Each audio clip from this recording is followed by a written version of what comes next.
Okay, great. Now we're at the last video of this video series on how to make responsive email, promotional emails.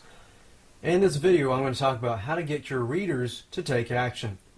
Now, this is pretty easy part, very simple, but you need to make sure that you do it right. Call to action is basically telling people to take action.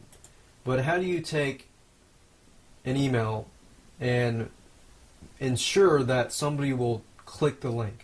Because as I mentioned in the earlier video, it's very, very important for you to get the person to click on the link.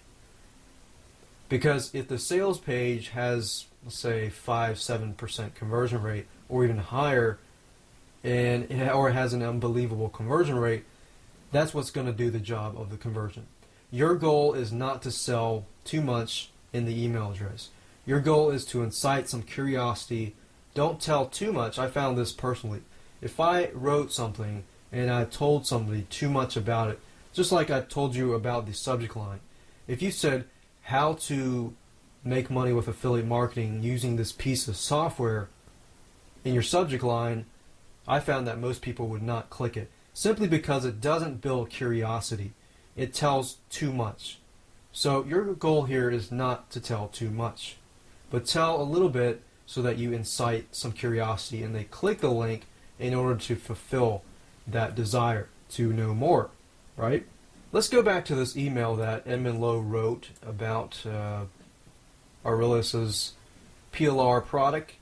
And in the beginning, to incite curiosity, Edmund begins by saying, "It's Edmund here," letting you know that there's only 58 copies left of this private label rights release. So what Edmund's doing here is he's building up the curiosity, because people are thinking, oh, there's only 58 copies left. What kind of product is this? So he tells the product, and then at the end, he says, claim your copy here before all the 120 copies are gone. So in this example, Edmund uses a urgency type of call to action. He says, there's only 58 left, grab it now, and of course that incites curiosity because people are thinking, oh no, a lot of these people are going to grab this product, I want one too, but I want to know what it is all about first. So of course you click the link and you find out more information about that. So that's just one type of method that you can use, urgency, or scarcity, something's running out, or the price is going up, things like that. That's a great way to get your readers to take action. Now, Edmund didn't actually use a PS in the specific email. Some emails you can use PSs in, some emails you don't need to. What I'm going to do here is I'm going to go to my CMNICH Builder / newsletters section, and I'll show you some of the newsletters that I have written with PSs, with your postscripts.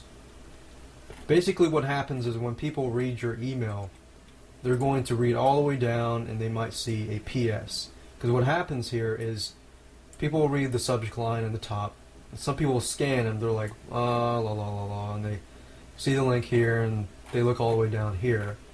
And while they're looking down here, you say PS, don't let your PLR articles collect and dust. Now, the way you write your PS is this. Basically, you want to summarize what you talked about here. As you can see, my email is pretty long, so don't follow too much of that. It's okay if you get a little long, and this is okay, actually, this converted really well. But you don't want to go longer than this, like further down here. But anyways, the PS, just make sure that it is short, simple. Like I said earlier, if you can explain all of this in just 5 seconds, think if you're a salesperson and you have 5-10 seconds to say something. How can you say all of this in this? And you can even use this method of saying, don't let your PLR articles collect digital dust. Start organizing them and reshuffling them and monetize them. So that's a benefit there. You strike them with a benefit. So those are great examples, and you can feel free to go to that same website and look at the other emails to get a good idea of how you can write your email body copy and your PSs to get the readers to take